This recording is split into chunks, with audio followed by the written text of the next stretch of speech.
Damaris y yo estamos siempre involucrados en el tema de la medicina, de las brigadas médicas, cómo ayudar a otros a través de la odontología y la medicina, para poder también transmitir esa parte que la iglesia tiene que hacer, esa parte de proyectarse a la comunidad. Así que el Faro de Gracia se proyecta a través de nosotros en diferentes partes de Honduras. Hemos dicho pues así de esta manera, tenido una buena relación con una iglesia donde los suegros y papás de Damaris salieron en el pasado, unos hermanos muy amorosos que vienen a Honduras desde hace mucho tiempo para servir en las comunidades con lo que ya dijimos. Y en los últimos 3 años yo he estado encargado de coordinar esas atenciones médicas. Así que para el próximo año, 2026, nosotros somos los anfitriones. Esta iglesia es la iglesia anfitriona para hacer 5 días de actividades médicas aquí en la ciudad de Zihuatepec. Por tanto, vamos a tener un domingo que es el domingo 18, me parece, voy a pensar, en donde nosotros vamos a recibir aquí la brigada médica. Sí, domingo 18 de enero. Y aunque la de estos días pasados estuvo muy buena, fue excelente, tuvieron quizás 60, 70 personas que se atendieron de aquí de la comunidad. Realmente la brigada que hacemos en estos lugares son de 300 a 500 personas. Por eso nosotros como iglesia tenemos que involucrarnos, porque hay mucho trabajo que limpiar, que recoger, que ayudar, que movilizar a la gente y comunicarlo. Vamos a necesitar en los primeros días de enero ir de casa en casa anunciando. Vamos a necesitar compartir folletos y ese tiempo va a funcionar también no solo para que se dé a conocer la iglesia, sino para presentar el Evangelio. Así que por tal motivo la atención médica del mes de enero, nosotros tenemos que tener una comitiva de evangelismo. Los hermanos que se quieran involucrar en estar presentando el Evangelio durante la actividad médica, se pueden anotar con nosotros para poderles dar una capacitación de cómo se hace la presentación del Evangelio durante ese tiempo. Así que, hermanos, es trabajo, ¿verdad? Poder servirle a otros es mucho trabajo. He estado viajando a Nicaragua todos los meses y me he comprometido también. Cuando digo estoy involucrando a Damaris, nos hemos comprometido a viajar el último domingo y el primer domingo de los meses vamos a estar en Nicaragua para servir a una iglesia allá en odontología y en la predicación. Así que estén orando por nosotros. Es un proyecto que ya empezó, es algo que ya estamos haciendo y que va hacia un futuro bien largo. No es temporal, es continuo. Así que mis hermanos también ahora tienen 2 misioneros que viajan a Nicaragua. Tienen que orar por nosotros porque vamos en plan de misión. Así que estamos haciendo misiones internas en Honduras y ahora misiones internacionales porque ya estamos yendo a Nicaragua. Gracias a Dios ha proveído una organización que va a cubrir nuestros gastos para viajar hasta Nicaragua. En ese sentido también la iglesia se puede involucrar en algún tipo de proyección para que nosotros llevemos cosas, como por ejemplo, queremos llevar Biblias. Estas Biblias que regalamos aquí, también nos han regalado Biblias para llevar allá. Pero trasladarlas tiene un costo. Hay hermanos que van a venir desde 18 horas de distancia en bus para recoger Biblia, para recoger materiales, y ese bus hay que pagarlo.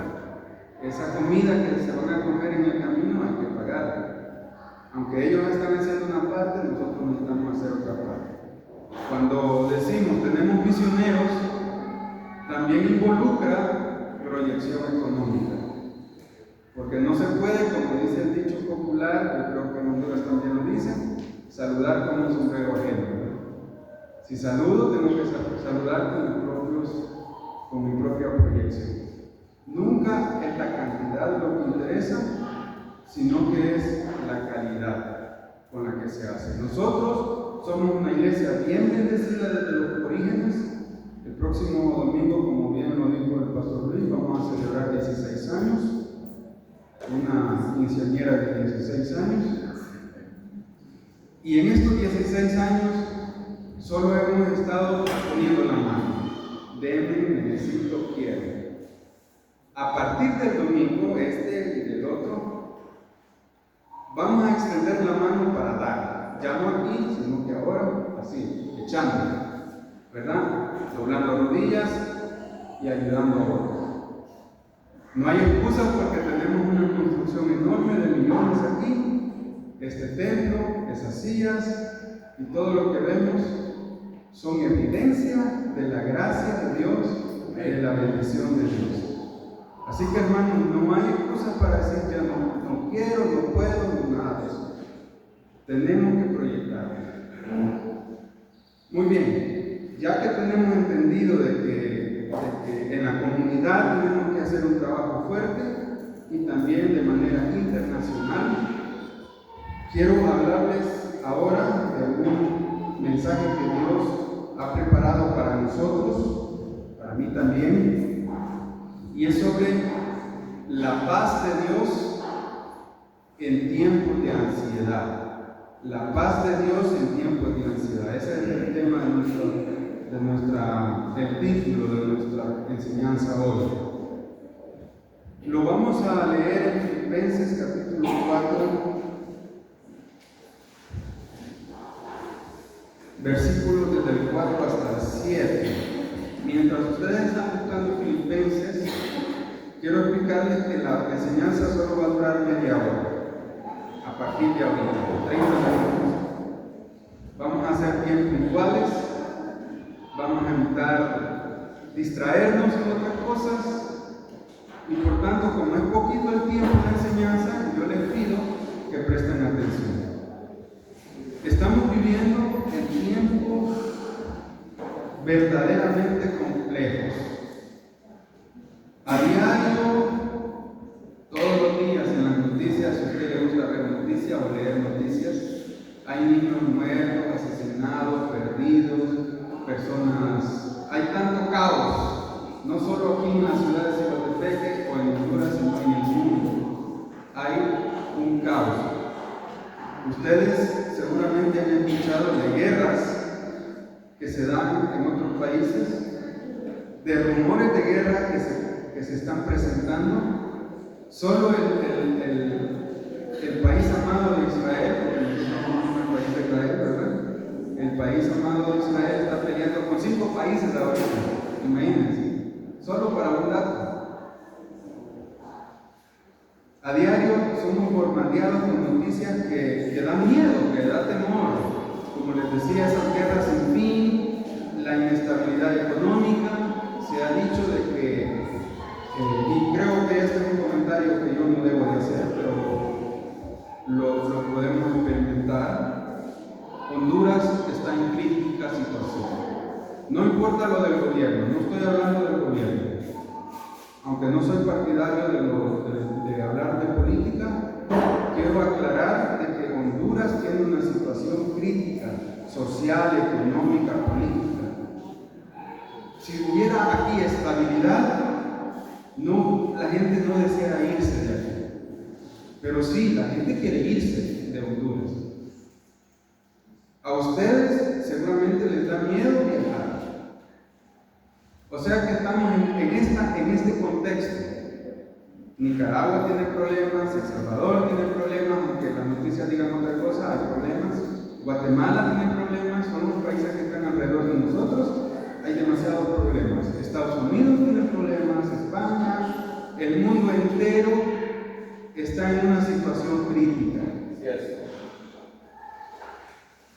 ¿Y cómo? Enfermedades no curables, enfermedades que no hay medicina para esas circunstancias o esas patologías. Son cosas horribles. Por eso estoy diciendo que Honduras está en situación crítica. Si nosotros resolvimos aquí una enfermedad a nivel país, no sabemos cómo lidiar con eso. ¿Qué hace el país? Pide ayuda a otro lado. Hermanos, entendemos entonces de que la situación que inclusive los creyentes, que son honestos y sinceros, los que amamos a Dios, los que servimos en la iglesia, no estamos fuera de sentir ansiedad. No estamos fuera de la situación vulnerable del país en el que estamos viviendo. A veces inclusive las malas enseñanzas de iglesias malintencionadas hacen pensar de que lo que está pasando en su vida o lo que usted está atravesando es culpa del pecado que usted tiene o del pecado heredado que le dejaron sus antepasados.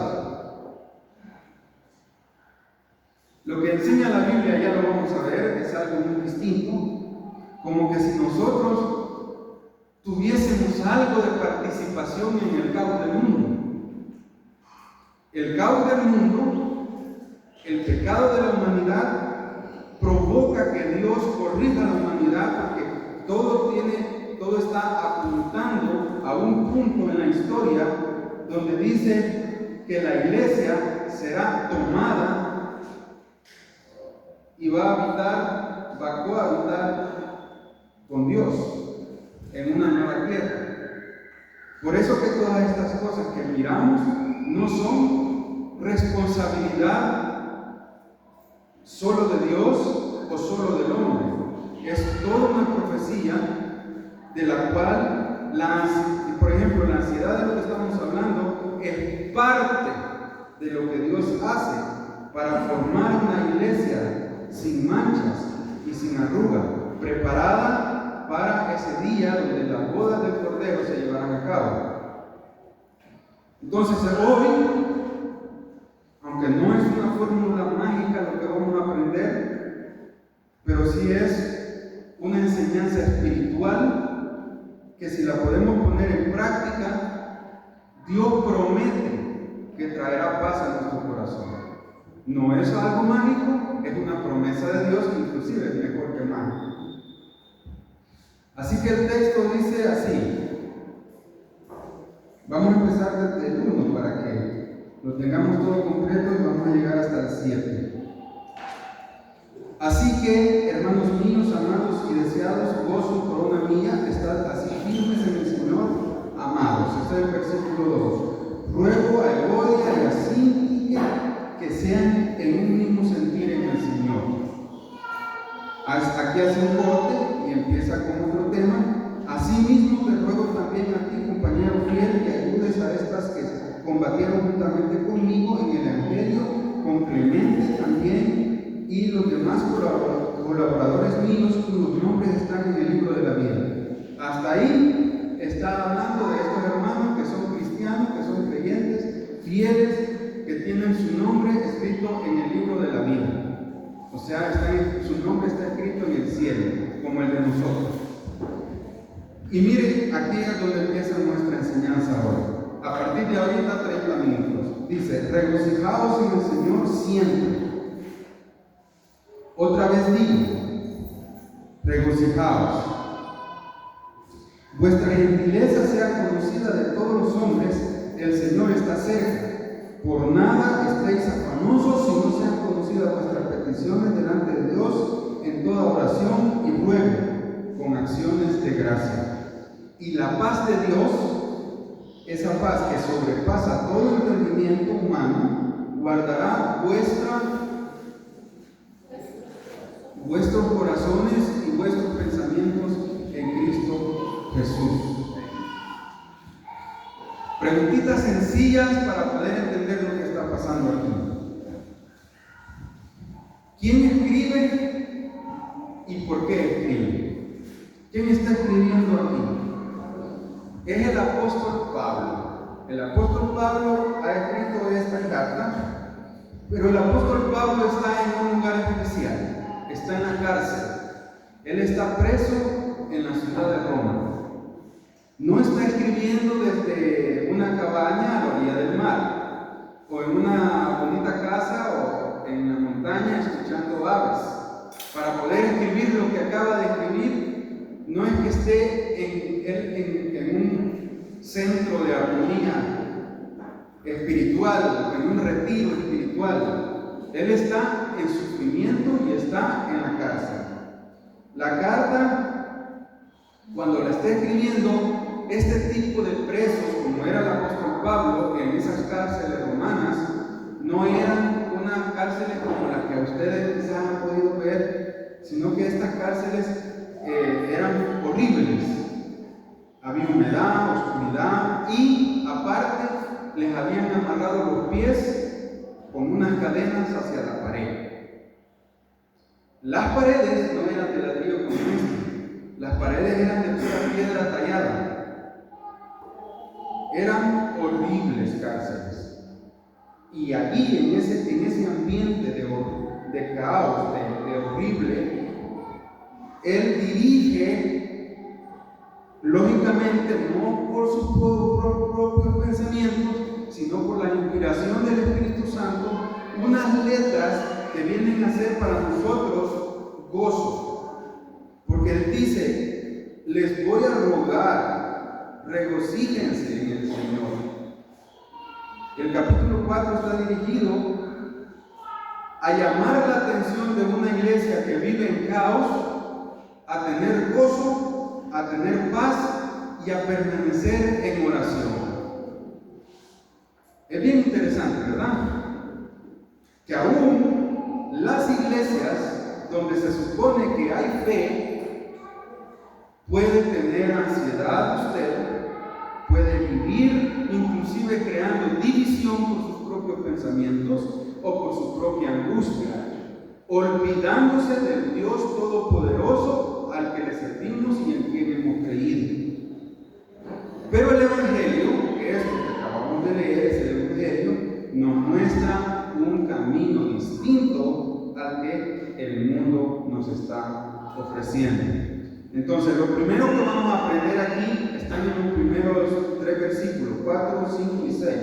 Perdón, 4 y 5 y 6. Dice: regocijaos en el Señor siempre. Otra vez os digo, regocijaos. Fíjense que esto se los quiero explicar palabra por palabra. ¿Les parece bien? Regocijaos es una palabra que el apóstol Pablo utilizó aquí, pero no como tal vez ustedes se sienten bien y llénense de gozo. Esta palabra es una orden, es un mandato, es algo imperativo. Es como cuando a una persona le dicen haga algo y lo tiene que hacer sí o sí. No hay opción de que si quiere hacerlo. Dice: regocijaos. No es sugerencia, es mandato. El gozo no es una opción en la vida cristiana. El ser feliz en la vida cristiana es obligatorio. Ay, esto sí está bien raro, ¿verdad? Porque no es que la Biblia me esté obligando a estar feliz, sino que ya lo vamos a ver de a dónde viene la fuente de la felicidad. ¿A dónde? Lean conmigo, por favor. Regocijaos.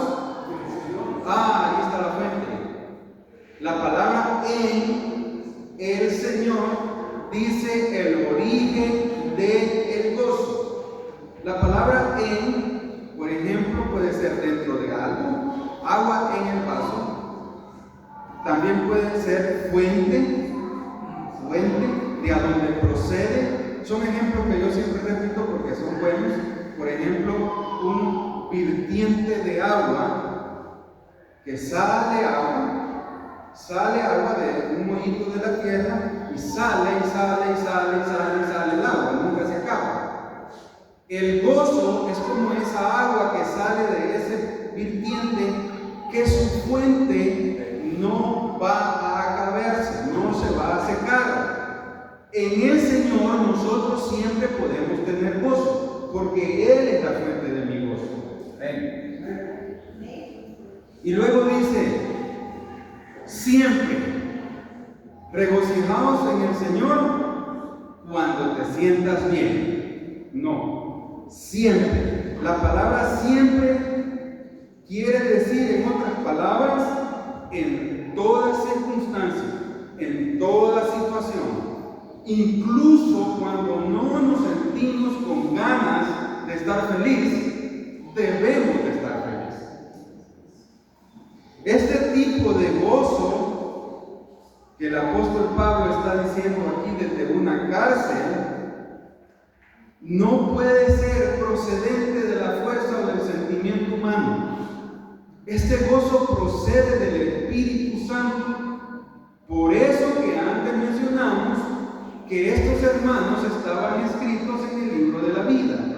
Por eso que mencionamos que usted y yo, que tenemos escrito nuestro nombre en el libro de la vida, podemos entender estas verdades espirituales, porque la persona que no tiene escrito su nombre en el libro de la vida no puede entender lo irrazonable que suena esto cuando decimos estoy en tormenta y quiero estar feliz. Pareciera locura. Conozco un amigo, una persona conocida, lo regañan y se ríe. Le pasa algo y se ríe. Y yo algunas veces pensé, este tiene un tic nervioso, que cuando se pone nervioso se ríe. Y le pregunté, porque le tengo confianza, ¿por qué se ríe usted cada vez que le pasa algo malo? Me río porque lo malo que me pasa es lo bueno que viene de Dios, me dijo. Y me dejó cortado, porque uno normalmente le dan un golpea el carro, alguna cosa así, y se te sale la verdadera persona de adentro. Esto aquí dice, eso que acabo de decir, lo dice aquí. Miren, sigámonos leyendo. Asimismo, el 4, o sea, vuestra, ¿qué dice? Vuestra gentileza. ¿Eso qué es? ¿Qué es gentileza? ¿Alguna idea? Gentileza es una amabilidad bajo presión. Es algo no natural, es una dulzura que viene de esa persona. Es un cariño, es un aprecio. En un mundo tan agresivo, en un mundo tan caótico, en un mundo donde los cristianos debemos de reflejar el verdadero carácter de Cristo en nuestras vidas. Eso es gentileza. Y eso es lo que este hermano me quiso decir, en otras palabras, que cuando un problema venía, Dios traía algo mejor. Nosotros debemos demostrar, dice, la palabra vuestra es gentileza, sea vista, no solo oída, sea conocida en toda la humanidad. Y no una falsa gentileza como el gran famoso Papa Juan Pablo II, que fue famoso por ser bueno, amoroso y compasivo. Eso es algo irreal, creo yo, viniendo de alguien que no conoce a Cristo. Pero aquí dice que nosotros como cristianos sí tenemos que ser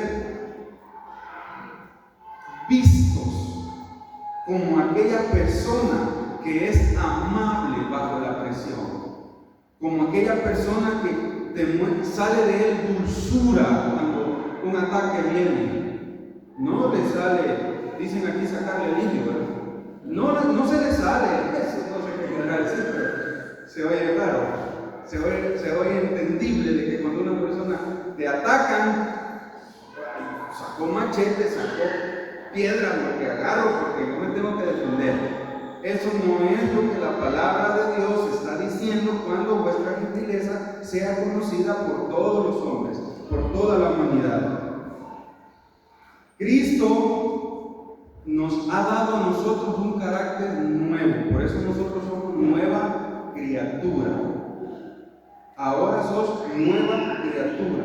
Las cosas que antes hacíamos, las cosas que antes decíamos, a lo que la Biblia le llama las viejas naturalezas, ya no tienen cabida en la vida cristiana.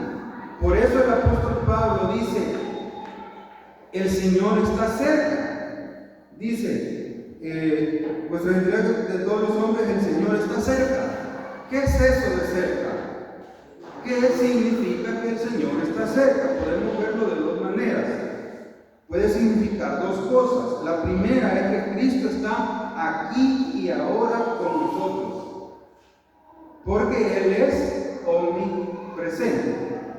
Su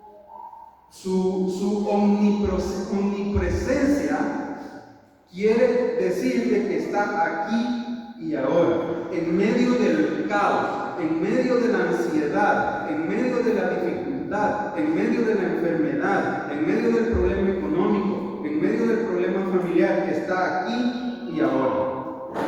Y la otra manera de verlo es que en medio de este caos mundial, Él se está acercando, Él está viniendo con una esperanza futura para redimir a una iglesia que está sufriendo.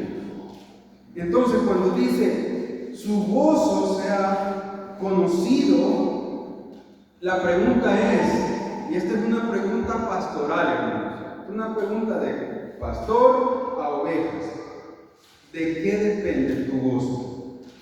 La voy a repetir: ¿de qué depende tu gozo?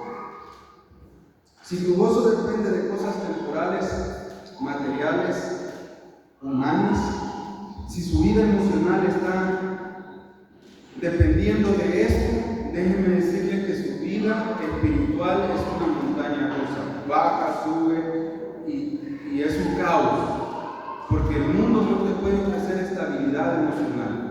Dios sí. Si el gozo está en el Señor, entonces, como estudiamos hace tiempo, está sentado y fundamentado sobre una roca firme.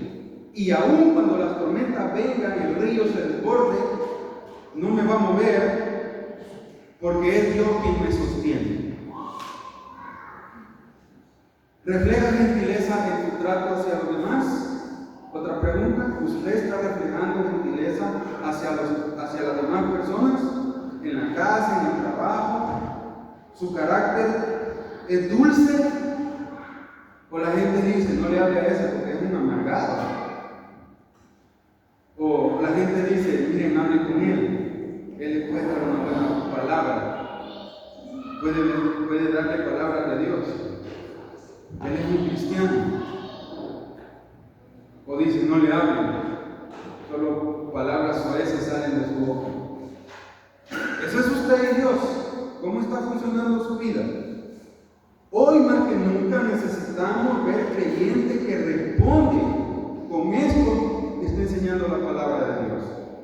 No nos podemos permitir ser nosotros parte del mundo. Nosotros no somos del mundo, nosotros somos de Dios. Por tanto, debemos de reflejar lo que somos.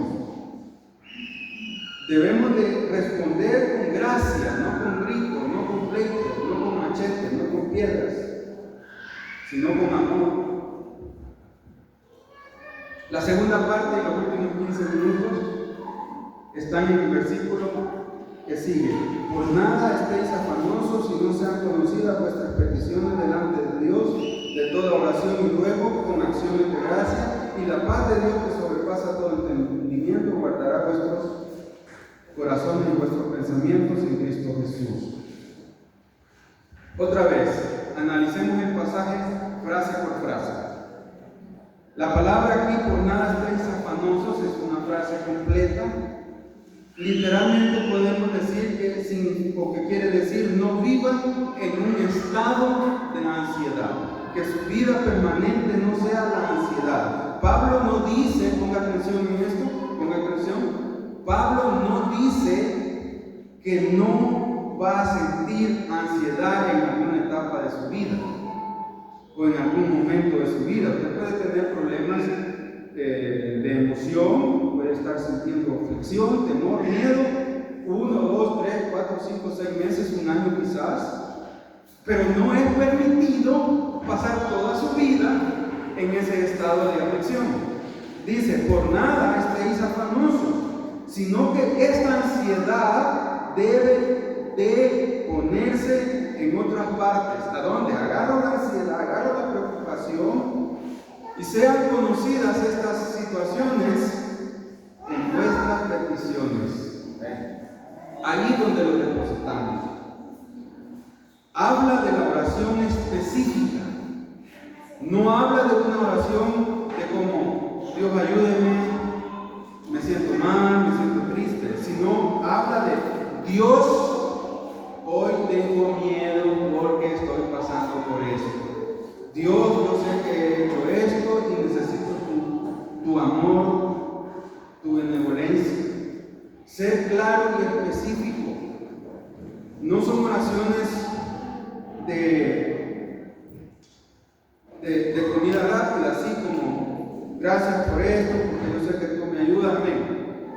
No. Aquí más adelante lo explica que deben de ser oraciones fuertes. Dice, por nada estáis conocida vuestra petición delante de Dios en toda oración, y ruego. Vamos, en toda oración y ruego. ¿Qué es eso? ¿Qué es eso de rogar? Piénsenlo otra vez. ¿Qué significa rogar? A mí me da pena andar rogando, hermanos. Pero si Dios dice que usted le debe de rogar a Él,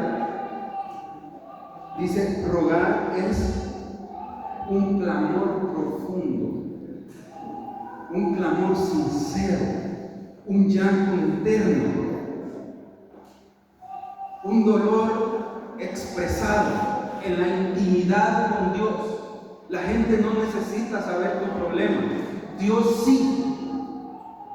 Te apartas o contemplas la naturaleza mientras camina. No es publicar su necesidad en redes sociales. Es publicar su necesidad en lo secreto, en lo escondido, en lo profundo. Que sus rodillas agarren carne gruesa de tanto que la dobla por orar. Que se deshidrate por llorar delante de Dios cuando salen lágrimas,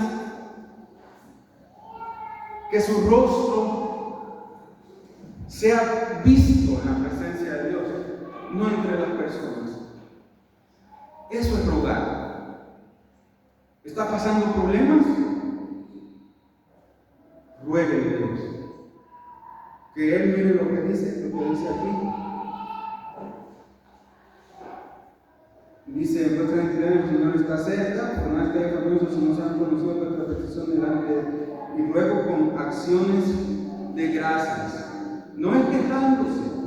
Acciones de gracias es una gratitud completa y anticipada. Esto yo lo aprendí de un amigo, un hermano, de un querido verdaderamente hermano, fiel, verdaderamente fiel. Él no regaló esta silla. Estaba muriendo. Y él dijo, doy gracias a Dios porque me estoy muriendo. Porque puedo dejar todo arreglado. Y prácticamente nos contó la familia, el pastor Carlos y a mí, de que él se despidió cantando y orando. Sintió el peso de la muerte y dijo, estoy muriendo, venga. Y oraron, cantaron, exaltaron a Dios. Eso usted no lo puede experimentar si no tiene a Cristo en su corazón.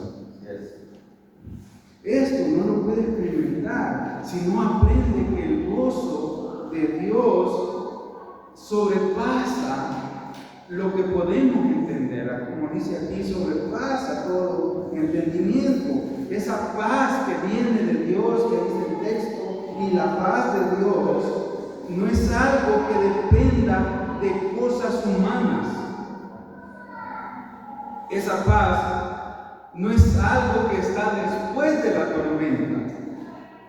Como mucha gente o quizás los psicólogos pueden decir, mire, usted tranquilícese, no se meta presión, porque se va a terminar volviendo loco, le va a dar un derrame, de crisis. No es eso lo que está enseñando eso. Entonces, está bien y es psicología y está bien y ayuda, pero lo que está enseñando la palabra de Dios, te está cayendo la tormenta, te está pegando el sol, te están acusando, te están cayendo piedras, y en este momento de dificultad hay paz de Dios. No es después que pasó la tormenta, no es después que te saliste librado de las acusaciones, no es después de que el sol ya se desapareció, es en medio del caos que hay una protección especial de Dios a nuestras vidas. Y dice que sobrepasa, y esto que acabo de decir es lo que sobrepasa nuestra capacidad de razonar y entender. No es posible que eso pase así, porque solamente Dios lo puede hacer. No es lógico, no es entendible, no se puede explicar. Es una paz que viene de algo que no es humano. No hay dinero que la compre, no hay medicina que lo cure. La paz que viene de Dios y no se puede explicar. Solo se puede recibir y solo se puede sentir. Y mire lo que dice: guardará vuestros corazones y pensamientos. La palabra guardar es bastante interesante. Ya con esto estamos terminando. Fíjense que la palabra guardar no es una palabra, no es una expresión de agarrar algo bonito y guardarlo en el cajón y meterle llave. O de protección, como cuando decimos, yo voy a cuidar a esto porque se me puede quebrar, es muy frágil. Este guardar aquí es una palabra militar. Es el mandato del máximo general del ejército, diciéndole a sus soldados y a sus subordinados que hagan guardia permanente en medio de la guerra. No se puede quitar el vigía, el atalaya, el que está vigilando un punto donde se le ha asignado. Está ahí protegiendo, cuidando el perímetro. Entonces Dios dice, ¿qué dice? Y la paz de Dios que sobrepasa todo entendimiento, ¿qué es lo que va? ¿Quién es ese soldado protector? ¿Quiero oír? Dios. Volvámoslo a leer entonces. Dice, por nada estéis afanosos, si no sean conocidas vuestras peticiones delante de Dios en toda oración y ruego, con acciones de gracia. Y miren, y aquí hace un corte. La paz de Dios, que sobrepasa todo lo que entendemos, guardará. ¿Quién está guardando? Nuestra vida, nuestro corazón. Lógicamente Dios, pero ¿a través de qué? A través de la paz. La paz es la herramienta, el escudo, el paraguas protector del sol. La paz de Dios es la que va a ponerse como un pilar para que mi corazón y mi pensamiento no sucumban ante las necesidades y las adversidades de este mundo caótico. Porque una persona feliz, nada le estorba. Si usted está feliz, hay un accidente y tiene que estar 2 horas ahí esperando que desalojen los carros, usted está tranquilo. Si usted está feliz, a pesar de que le dieron una mala noticia con un diagnóstico médico, usted se siente tranquilo. Eso es la paz de Dios. Algo que te protege, pero no viene de ti, viene de Dios. ¿Y a dónde la conseguimos? En la oración rogativa. No es algo que pueda usted, no es algo al azar. Esto es practicarlo.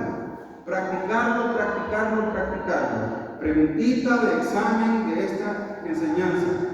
¿Cuántas horas está orando usted? Horas. Pero pasémonos a minutos. ¿Cuántos minutos dedica a la oración profunda usted delante de Dios? ¿Minutos? No, demasiado que me esté preguntando 10 minutos. Hermanos, empiece con un minuto sincero. Olvídese de las palabrerías y vanas palabras. Dele a Dios un minuto sincero de ruego en la oración y empezará a ver el cambio en su vida. Terminamos. Solo con estas palabritas les quiero decir, porque después quiero que oremos. Piensen en esta frase. No necesitamos entender todo lo que pasa alrededor de mi vida para tener paz. Solo necesitamos confiar en aquel que sí lo entiende todo. Así que ahora vamos a orar y quiero que oremos por esto. Quiero que oremos por la ansiedad intensa que estamos viviendo en un mundo caótico, que la paz de Dios visite nuestros corazones. También vamos a orar por los que han perdido el gozo. Si usted es parte de ese grupo, vamos a orar aquí ahorita por usted, que el Espíritu Santo restaure ese gozo. Y vamos a orar porque esta iglesia, nosotros, reflejemos gentileza hacia la comunidad de Villa Alicia. ¿Les parece? Ok, vamos a orar entonces. Señor, te damos gracias. Tú eres grande, maravilloso, compasivo, benevolente, perfecto, lo sabes todo. Estás aquí ahora con nosotros. Conoces las intenciones que tenemos en el corazón, conoces nuestros pensamientos, conoces nuestras necesidades. Gracias, Dios, por ser nuestro Dios y perdonar nuestros pecados.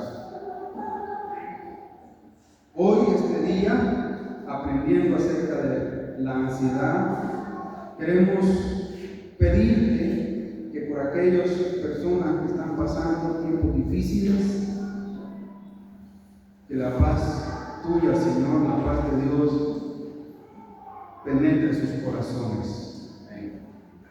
Por aquellos que han perdido el gozo, que tu Espíritu Santo les restaure este gozo, Señor.